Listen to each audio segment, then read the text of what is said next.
Are you teaching Generation Alpha with baby boomer resources?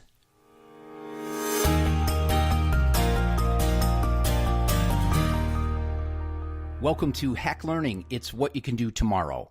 I'm your host, Mark Barnes, and today we are talking about a generation of students like none you've ever seen. And we're wondering how teachers can cope with Generation Alpha. Here's what Michael Fisher and Elizabeth Fisher, authors of Hacking Instructional Design, say about planning for the future so we can better meet the needs of Gen Alpha. The problem: contemporary students aren't interested in traditional constructs. Depending on when you open this book for the first time, at least 18 years have gone by since the beginning of the 21st century. 8 years ago, we saw the ending of Generation Z, those children who were born between 1995 and 2010. They are now in our classrooms and have been for some time. Since 2010, more than 30 million more children have been born, and they represent a brand new generation, Generation Alpha. Gen Alpha is also known as the global generation or Generation Glass. They will be the most technologically literate generation in all human history. These are the children of Gen Xers and Millennials, and they will live into the 22nd century. The problem is that we haven't let go of the past. These alphas are already in our classrooms, albeit at younger grade levels, and we're still working to get where we should have been a decade ago.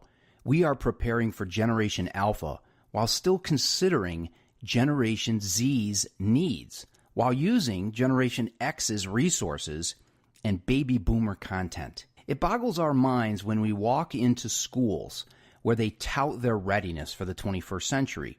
We're almost 20 years in, and readiness should have happened already. The hack: create an alpha-balanced curriculum. The people in the alpha generation, as a function of the world they were born into, are going to have very specific needs.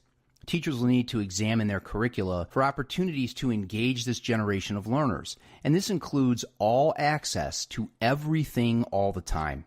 No more computer lab Thursdays. No more coming to school just to receive knowledge and information. No more limitations on what if or what's next.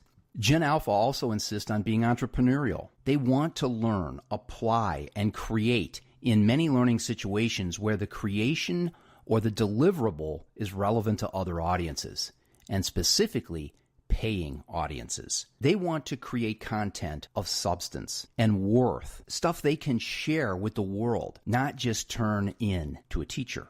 This generation is perfectly at home online.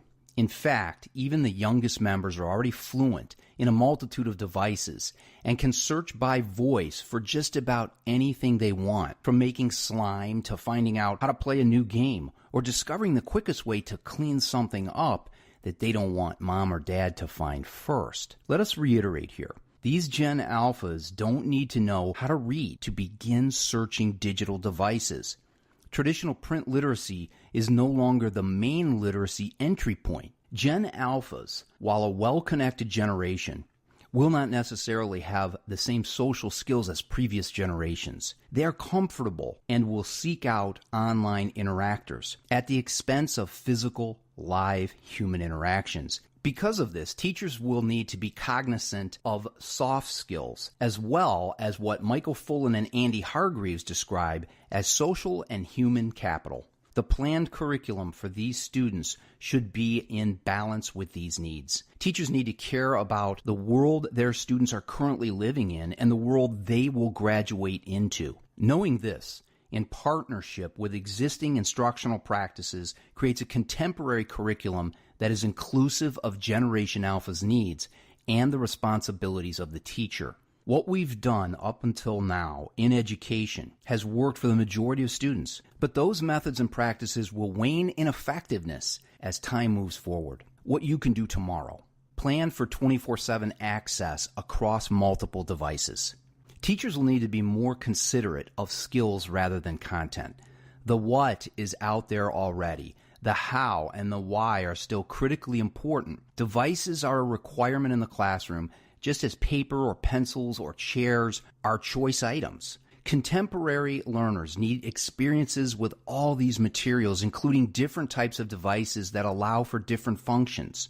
tablets for portability, and laptops and desktops for more powerful research, writing, and product making. Note that we are not suggesting that they should be on a device 24/7. Just that those devices must be available when needed. Start planning for a way to make this happen. Plan to create products of value. Teachers will need to consider learning outcomes where students can demonstrate learning in innovative and creative ways. Students will want to create these demonstrations of learning for a much wider audience and perhaps for a chance to make money or a difference. Start collaborating when thinking critically and creatively. Teachers need to provide opportunities for digital interactions, virtual connections, making, prototyping, gaming, video production, virtual destinations, coding, and more. All of these hot activities in education boil down to decisions that children make and the outcomes or consequences of those decisions. These different opportunities invite students to be metacognitive, high-level thinkers who reflect on their decisions and choose more wisely. Plan to teach more soft skills. What this generation can do with technology will be mind-blowing, but many will lack skills like persistence and the ability to manage impulsivities. With everything available all the time, students develop habits that keep them from exploring and discovering. Alexa and Siri are only going to help students to a point, and then students need to navigate learning, communication, and collaboration in ways that technology is currently eroding in human interactions.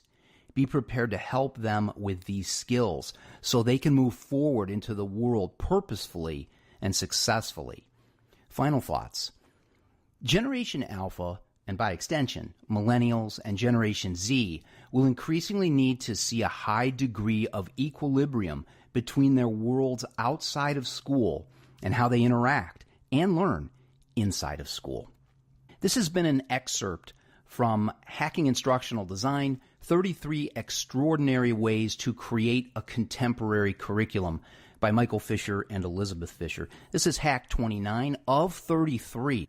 You can see all of this hack at hacklearning.org/alpha.